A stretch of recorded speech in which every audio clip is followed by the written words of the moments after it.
자, 지난 시간에 그 하드웨어하고 소프트웨어에 대한 것들을 설명을 드리다가 넘어갔죠. 자, 이 펌웨어라는 게 있어요. 이 펌웨어라는 게 뭐냐면은 뭐야? 네. 이 펌웨어라는 거는 여기 써 있죠. 소프트웨어지만 하드웨어적으로 구성이 되어 있어서 하드웨어의 일부분으로도 볼 수 있는 제품을 말합니다. 주로 롬에 반영구적으로 저장돼서 하드웨어를 제어하고 관리하는 역할을 수행하고 있습니다. 우리는 롬 바이오스 또는 CMOS, POST, Power on Self Test라고 합니다. 그러니까 뭔 말이냐면 이게 컴퓨터를 키면 바탕화면 바로 나와요? 컴퓨터 키면? 전원 키자마자? 그러지 않아요. 그러지 않아요. 그죠? 그러지 않고 검은색 화면에 흰 글씨가 나오고 기계음으로 삑 소리 나고 키보드 번쩍거리고 CD롬 번쩍거리고 뭐 그런 것들을 해요. 그러면서 뭐 램이 어떻게 되는지 용량도 나오고 막 알 수 없는 영어 글자로 막 나온 다음에 바탕 윈도우 로고 화면 뜨면서 하죠. 그죠? 그 윈도우 로고 화면이 초기 화면이 뜨기 전까지의 어떤 그 프로그램이 그 소프트웨어 그 프로그램이 우리가 실행을 해서 실행되는 게 아니고 컴퓨터를 킴과 동시에 그냥 기본적으로 항상 실행이 되는 그 프로그램이 있습니다. 그 프로그램을 우리는 롬바이오스 또는 펌웨어, CMOS라고 하는데요. 그 프로그램이 로컬 디스크나 램에 저장되어 있다면 램을 예로 들까요? 램은 그 전 시간에 휘발성 메모리라 그랬어요. 전기가 끊기면 날아간다 그랬어요. 그 프로그램이 전기가 끊겼을 때 그냥 사라져 버린다면 그 프로그램이 동작이 안 되겠죠? 그 프로그램이 동작이 되지 않으면 절대로 윈도우가 뜰 수 없어요. 됐죠? 그 프로그램이 원리가 컴퓨터를 키면 내 지금 컴퓨터 이 본체에 어떤 장치가 연결돼 있고 지금 쓸 수 있는지 없는지 막 이런 걸 막 자기가 체크를 해요. 여기 Power on Self Test. 그러니까 자기가 스스로 자기 몸에 어떤 부품들이 장착되어 있는지를 인식을 하는데 그 프로그램을 우리는 펌웨어라고 합니다. 펌웨어. 됐죠? 소프트웨어예요. 근데 우리가 어떻게 할 수 있는 건 아니잖아요. 그죠? 지울 수도 없고 어떻게 할 수 없는 그런 프로그램이기 때문에 기계처럼 구성되어 있다라고 합니다. 그래서 어떤 문제에서는 소프트웨어와 하드웨어의 중간적 성격을 띠고 있다. 그럼 뭐니? 펌웨어. 이렇게 나오고요. 이 펌웨어라는 거는 롬에 저장돼요. 이 롬이라는 게 주기억 장치가 이 롬이 주기억 장치 중에 뭐 램도 있고 롬도 있는데 램은 휘발성 메모리고 롬은 read only 메모리. read 발음은 뭐 안 좋고 영어도 잘 못 쓰고 read only 메모리입니다. 그러니까 단지 읽기만 가능해요. 단지 실행만 할 수 있어요. 여기에 어떤 내용을 수정하거나 뭐 새로 기록하거나 그럴 수는 없고 단지 읽기만 가능한 그 메모리를 우리는 롬이라고 합니다. 근데 실제로 완전히 수정을 할 수 없는 건 아니에요. 수정이 가능하긴 합니다. 가능한데 지울 수는 없죠. EEPROM이라고 있어요. 그 뒤에 설명 나오면 그때 설명을 드릴게요. 하여튼 롬에 저장됩니다. 펌웨어가 어디에 저장되게 이렇게 나옵니다. 롬 이렇게 체크하시면 됩니다. 램이라고 나오면 틀린 거예요.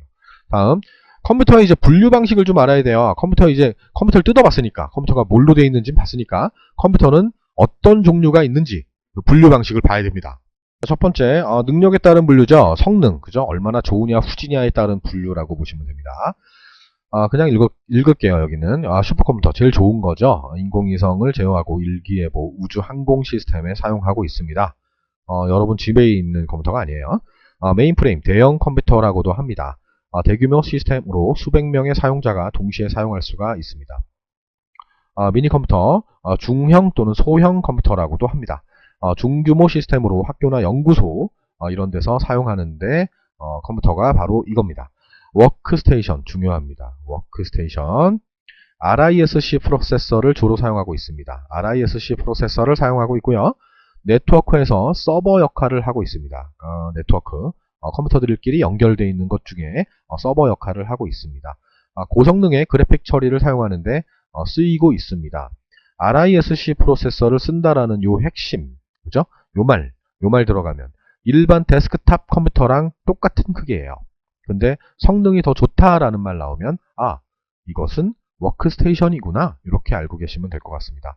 마이크로 컴퓨터 바로 우리들이 사용하고 있는 개인용 PC를 말합니다. 크기 순으로 정렬했습니다. 뭐가 좋다 뭐가 후지다 이런 말이 아닙니다.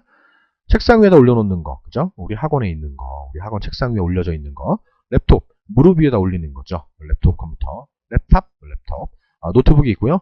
팜톱이 있고요. 그리고 또 뭐 스마트폰도 핸드폰도 컴퓨터의 일종이죠. 그렇게 보시면 될 것 같습니다. 넷북도 있고요. 뭐 여러 가지가 있습니다. 잘 나오진 않고요. 얘네들은 CISC 방식을 사용하고 있어요. 여기 정리를 해놨습니다. 정리를 좀 해놨어요. 하여튼 PDA라는 게 있어요. 팜톱, 손바닥이라는 얘기죠. 팜톱, 손바닥에다 올리는 컴퓨터. 전자수첩이나 이동통신, 개인정보관리가 가능합니다. 그냥 일반 스마트폰이라고 보시면 될 것 같아요. 그 PDA라고 하니까. 아니면 그 우체국에 그 택배 오시는 분들 가끔 그 사인해달라 그러죠. 그죠?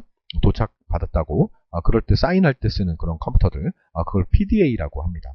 가끔 나온 적은 있어요. 가끔. 네. CPU 운영 방식 많이 나오고 있습니다. 많이 나오고 있어요. CISC, RISC 두 가지를 비교하는 문제가 좀 출제가 되고 있습니다. 자, 이게 워크스테이션이었고요. 이게 개인용 PC였어요. 빠르고요. 그죠? 개인용 PC에 비해서 워크스테이션이 더 빠르다 그랬잖아요. 그죠? RISC의 특징은요. 빨라요. 이 빠르다는 말 자체가 레지스터가 많다는 얘기예요. 레지스터가 많으면 많을수록 속도가 빨라지는 거예요.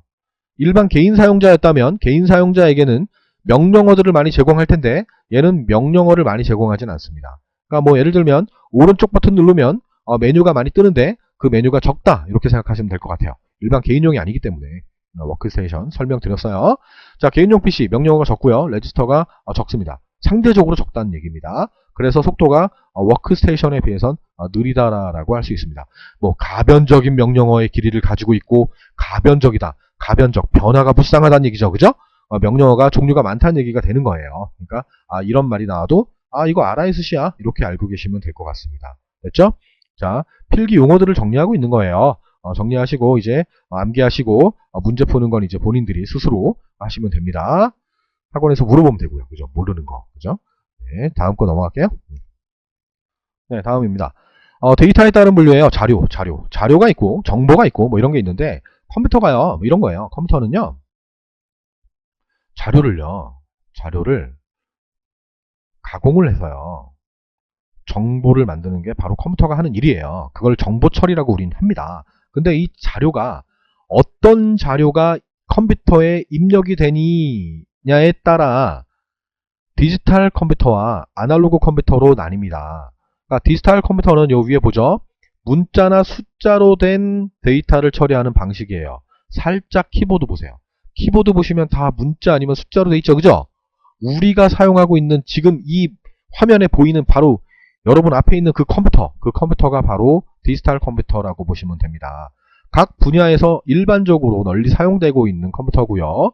논리회로로 돼 있어요. 논리회로입니다. 얘를 얘기하면 논리회로요. 이렇게 얘기할 때도 있는데 하여튼 논리회로입니다. 계산해야 돼요.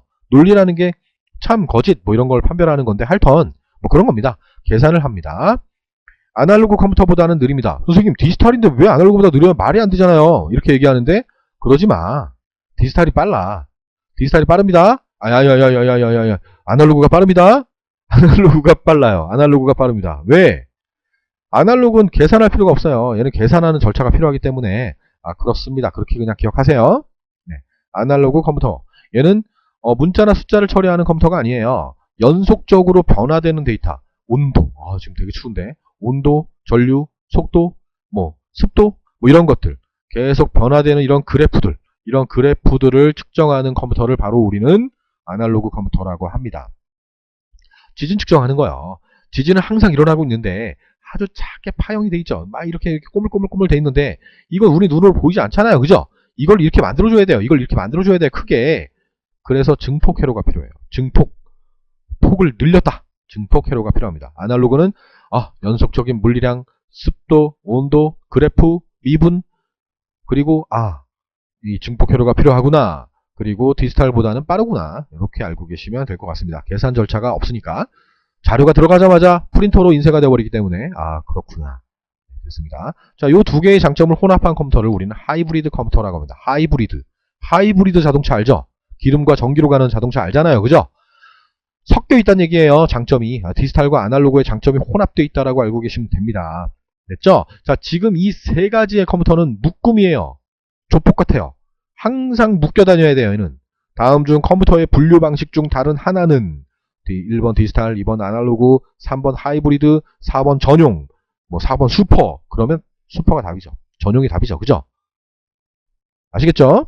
다음, 목적에 따른 분류. 어떤 목적으로 쓰니, 어떤 목적으로 사용하니야에 따라서 전용 컴퓨터와 범용 컴퓨터가 있어요. 대통령이 해외 순방을 가려고 비행기를 타는 그 비행기, 대통령만 타는 비행기, 그걸 우리는 전용기라고 해요. 전용기. 아시겠죠? 전용 컴퓨터. 그죠? 특수한 목적으로만 사용되고 있는 컴퓨터를 말합니다. 범용, 일반적인 목적으로 사용하는 컴퓨터를 말합니다. 아, 여기까지 했어요. 그죠? 자, 다음 이제 CPU를 한번 뜯어보죠. 자, CPU에 제어장치라는 게 있었어요. 제어장치. CU, 컨트롤 유니트라고 합니다. 명령을 해도 그 얼마나 많은 명령어를 받겠습니까? 처리하라고. 그죠? 의뢰를 받을 거 아니에요. 그럼 그 명령이 어떤 명령인지 해독을 하고 그 명령의 우선순위를 결정해서 순서를 결정하는 장치를 말합니다. 그걸 우리는 스케줄링 또는 스케줄러라고 합니다. 제어장치에 속하는 레지스터가 있어요. 프로그램 카운터라는 게 있습니다. 프로그램 카운터. 하나, 둘, 셋, 세고 있는 거죠. 그죠? 내가 지금 이 명령을 처리할 건데 그 다음 게 어디 있는지 저장하고 있어야 돼요. 그죠? 알고 있어야 돼요. 그 다음 게 어디 있는지. 다음에 실행할. 이 다음이라는 말 나오면 그냥 무조건 PC 찍으면 돼요. 다음에 실행할 번지를 기억해요.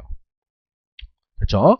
자, 명령 레지스터. 인스트럭션 레지스터라고 합니다. IR. 얘도 알고 있으면 참 아름답습니다. 좋아요.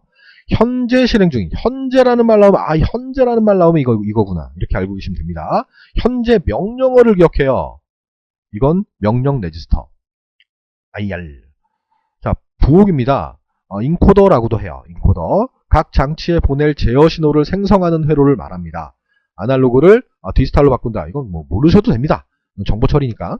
하여튼 각 장치에 보낼 제어 신호를 생성하는 게 뭐니? 인코더. 그 반대가 뭐니? 디코더. 해독기. 부호기라고 하죠. 부호기. 인코더는. 디코더는 해독기라고 하고요. 예, 다음 연산장치가 있어요. 연산장치. 영어로 ALU입니다. Arithmetic Logical Unit 약자입니다. Arithmetic 수학이죠. Logical 논리죠. 유니트 장치죠. 그죠? 철자는 잘 몰라요. 그러니까 모르는 건 아닌데 잘 자신이 없어요. 그냥 ALU 영어학원이 아닙니다. 예, ALU 연산장치 약자가 나온 적이 있어요. 약자가 외워두셔야 돼요. 연산 계산한다는 얘기죠. 그죠? 산수 또는 논리 연산을 하는 장치를 우리는 연산장치라고 하고 여기에 속하고 있는 레지스터는 연산장치니까 산자하고 숫자가 들어가면 돼요. 가운데 글자가 누산, 가산, 보수, 산수가 들어가면 돼요. 하나만 더 외우면 돼요. 상태 레지스터. 다음 중 연산장치에 속하지 않는 레지스터는 다음 중 제어장치에 속하지 않는 레지스터는 이렇게 나오고 있어요. 그리고 각각에 대해서 물어보고요. 그죠? 다음에 실행할 명령의 번지를 기억하는 레지스터가 뭐게? 프로그램 카운터. 이렇게 나온단 말이에요. 자, 누산기. 연산 중간 결과를 일시적으로 기억하는 걸 누산기라고 합니다.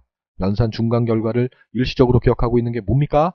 누산기. 연산장치의 대표적인 레지스터가 뭐예요? 누산기. ACC. 어큐뮬레이터라고 해요. 어큐뮬레이터라고 해요. 가상기, 보수기, 상태 레지스터가 있습니다. 네, 주기억장치. CPU에 있었죠, 그죠? 레지스터예요. CPU 내부에서 처리할 명령어나 연산의 중간 결과를 기억하는 레지스터죠. 어큐뮬레이터랑 비슷한데 하여튼 레지스터 그런 겁니다. 제어장치가 해야 될 때도 제어장치에서 필요한 것들을 또 잠깐 저장하는 것도 레지스터입니다. 종류가 많았잖아요, 그죠? 프로그램 카운터도 있었고 명령 레지스터도 있었어요. 자, 레지스터는 속도가 가장 빠르고 용량은 가장 작습니다. 그렇게 좀 기억하세요. 속도가 가장 빠릅니다. 너무너무 빨라요. 컴퓨터에서 제일 빠른 게 뭐야? 레지스터예요. 됐죠? 네. 다음 롬이에요. read only 메모리예요. 그죠? 읽기만 가능한 메모리로 입출력 시스템이나 글자 폰트, 이 글자 폰트, 자가진단 프로그램, POST 이런 것들이 저장됩니다. 롬바이오스, 펌웨어 이런 것들이 저장되는 게 바로 롬이었어요. 선생님, 궁서체 이런 거는 그냥 제어판에 들어가니까 있던데요? 롬에 저장되어 있는 거 맞나요? 아니죠. 궁서체 이런 거 말고, 그런 거 말고, 휴먼, 예체, 휴먼, 이쁜 이체, 그런 거 말고, 컴퓨터를 켰을 때 검은색 화면에 흰 글씨 나오는데, 그 영어, 그 영문 글꼴, 검은색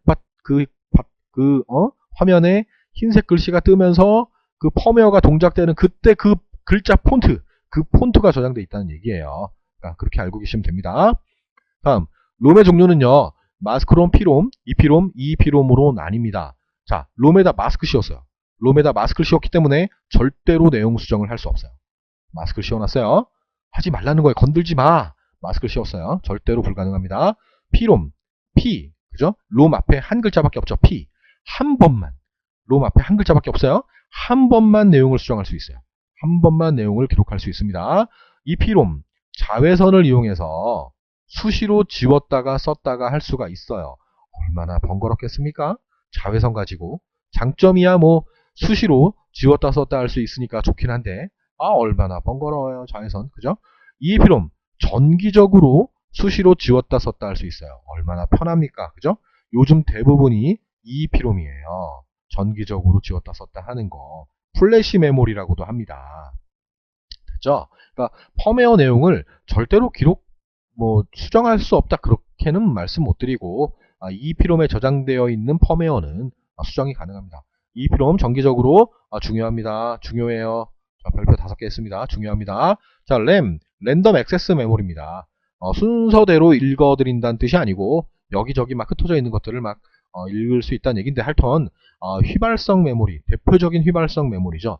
휘발성 메모리 전기가 끊기면 자료가 사라진다라고 설명을 드렸고요. 읽기 쓰기가 가능합니다. 그러니까 휘발성 메모리 얘밖에 없어요. 로컬 디스크에 영화 다운 받았는데 바탕화면에 영화 다운 받았는데 전기 끊으면 날아가요? 안 날아가요. 그죠? 휘발성은 얘밖에 없어요. 그렇게 보시면 됩니다. D램하고 S램 두 가지가 있어요. 다이나믹 램, 스태틱 램. 그래서 동적인 램과 정적인 램으로 나뉩니다. 나는 이게 더러운 램이라 그래요. 애들한테. 야, 이거 더러운 램이야. 후졌어. 그리고 얘는 좋은 램이야. 슈퍼맨. 좋은 램이야. 그렇게 얘기합니다. 왜? 얘가 느려요. 얘 빨라요. 그죠? 빠르면 좋은 거지 뭐. 근데 얘는 또 결정적으로 더러운 게 아니고 후진 게 뭐냐면 전기가 공급되고 있는데도 방전돼요. 방전되면 뭐야? 전기가 없어진다는 얘기잖아요. 그죠? 방전되면 날아가 버린단 말이에요. 그러니까 주기적으로 충전을 해줘야 돼요. 재충전이 필요해요. 얼마나 번거로워요. 그죠? 그래서 가격이 싸요. 좋은 거는 용량이 커요. 집적도가 높아요. 전력 소모가 적어요. 그래서 일반적으로 우리가 주기억장치 그러면 바로 이 D램이라고 보시면 돼요. 자, 스태틱 램, 이 정적인 램은 좋은 거는 충전을 하지 않아도 돼요. 그죠? 충전이 불필요하고요. 전력 소모가 많은 차이점이 있고 집적도, 용량은 좀 작은데 속도가 빨라서 캐시 메모리로 사용되고 있어요. 그죠? 좋은 거니까 당연히 비쌀 수밖에 없어요. 자, 이 캐시 메모리가 그 지난 시간에 그림을 그렸던 걸 한번 볼까요? 지난 시간에 우리가 로컬 디스크 이거 하드 디스크야 라고 했어요. 하드 디스크 그리고 이렇게 생긴 게 램이야 라고 얘기했어요. 그죠? CPU가 있어요. 이렇게 CPU가 있어요. 그러면 여기 있는 내용들을 램에다 가져와서 여기서 가져온 거를 서로 이렇게 주면서 찔끔찔끔 주면서 피드백을 한다 그랬단 말이에요. 근데 얘가 너무 빨라요. 얘가 갖다 주면 놀고 있단 말이에요. 빨리 처리하고. 그래서 놀지 못하게 얘와 얘 사이에 중앙처리장치 CPU와 주기억장치 램, D램이에요. 얘가. D램 사이에 SRAM을 두는 거예요. SRAM을 둬서 얘가 놀 때 쓱쓱쓱 밀어주면서 못 놀게 하는 거예요. 그죠? 그러니까 시험 문제에서는 중앙처리장치와 주기억장치의 속도 차이를 보완한 메모리가 뭘까요? 캐시 메모리예요. 캐시 메모리. 그게 바로 SRAM이라고 보시면 됩니다. 그리고 이 D램의 용량이 많이 작으면 이 프로그램을 한 번에 못 갖고 와요. 한 번에 못 갖고 오면 컴퓨터 실행할 수 없잖아요. 가져와야 되는데. 그죠? 여러 개의 프로그램을 실행시킨다고 해도 이 용량이 작아버리면 이게 1기가도 안 돼요. 막 512메가, 256메가, 1기가도 안 되는 어떤 램을 가지고 있다면 컴퓨터가 느려질 수밖에 없어요. 많이씩 가져가야 처리를 빨리빨리 하면서 할 텐데 많이 못 가져가니까 느려집니다. 그래서 뭐가 나오냐면 하드디스크는 보통 용량이 크니까 하드디스크에 쓰지 않는 부분을 램이라고 뻥쳐요. 컴퓨터한테. 컴퓨터는 기기니까 믿어요 또. 야 이거 램이야. 그러면 여기 가져가고 부족한데? 여기다 넣어야지. 이렇게 돼요. 이걸 우리가 뭐라 그러냐면 가상 메모리라고 해요. 얘를 가상 메모리라고 합니다. 속도는 느려져요. 느립니다. 하지만 이 주기억장치, 실제 이 주기억장치의 용량보다도 큰 프로그램을 실행할 수는 있어요. 그게 장점이죠. 됐죠? 자, 그럼 뒤에 이제 나옵니다. 그 말이 한번 볼게요. 자, 그 말이 나옵니다. 자, 여기에 이 가상 메모리를 지금 설명드렸어요. 보조기억장치 하드디스크의 일부를 주기억장치인 것처럼 사용하는 메모리 기법을 말합니다. 페이징 기법과 세그멘테이션 기법이 필요합니다. 뭔지 몰라도 돼요. 하드디스크 그 가상 메모리 공간을 고정된 크기로 나누고 가변적인 크기로 나누는 그런 기법을 말하는데 몰라도 돼요. 잘 나오진 않아요. 근데 이 말 나오면 아 이거 가상 메모리구나 요 정도만 아시면 될 것 같아요. 아 휘발성이에요. 선생님 보조기억 장치인데 왜 휘발성이에요? 컴퓨터는 기계라니까. 컴퓨터 기계야. 기계니까 걔가 램이라고 생각해가지고 그 안에 둔 거는 그냥 컴퓨터가 전원이 꺼지면 그 내용은 사라져버리는 거야. 그래서 휘발성이라니까. 이렇게 얘기합니다. 여러분한테 반말한 건 아니고요. 자, 속도는 당연히 램보다 느려요. 보조기억 장치이기 때문에 느릴 수밖에 없습니다. 보조기억 장치의 일부를 요 말 나오면. 그렇죠? 자, 목적이 뭐라고요? 실제 주기억 장치의 용량보다 큰 프로그램을 실행할 때 실행하려고 그럴 때 가상 메모리라는 걸 씁니다. 캐시 메모리는요, 금방 얘기했죠? CPU와 주기억 장치 사이에 위치하고요. 컴퓨터의 처리 속도를 향상시키기 위한 것입니다. SRAM을 사용하고 있습니다. 플래시 메모리, 아까 얘기했어요. 그죠? EEPROM의 일종이에요. 전기적으로 지었다 썼다 한다니까요. 그거의 일종이에요. 그게 플래시 메모리인데 여러분 디카나 MP3, PDA에 사용되는 그 메모리 있죠? 그 메모리를 우린 플래시 메모리라고 해요. 요즘에 스마트폰은 뭐 SSD를 장착했다 이런 말이 나오는데 하여튼 이런 겁니다. 시험에서는 디카나 PDA, 디카 어두운 데서 디지털 카메라 탁 찍으면 플래시가 팍 터지잖아, 그죠? 플래시, 디카 요 말 나오면 아 이거 플래시 메모리야 이렇게 외우시면 돼요. 다음 버퍼 메모리입니다. 두 장치 간의 데이터를 주고받을 때 속도 차이를 해결하기 위한 임시 저장 공간을 버퍼링 또는 버퍼 메모리라고 합니다. 임시 저장 공간이에요. 그러니까 우리 그 인터넷 이렇게 들어가서 동영상 볼 때 게시판 이렇게 딱 클릭해서 동영상 볼 때 바로 봐지지 않아요. 요 밑에 보면 버퍼링이라고 있었어요. 옛날에는 버퍼링 뭐 몇 프로 돼 있어. 이게 뭐냐면 인터넷상에 있던 그 동영상을 내가 재생하려면 우리는 프로그램 내장 방식으로 되어 있기 때문에 이 프로그램은 이 동영상 파일 자체는 서버, 그러니까 인터넷상에 있는 거고 내 컴퓨터로 실행하려면 다운로드를 받아야 돼요.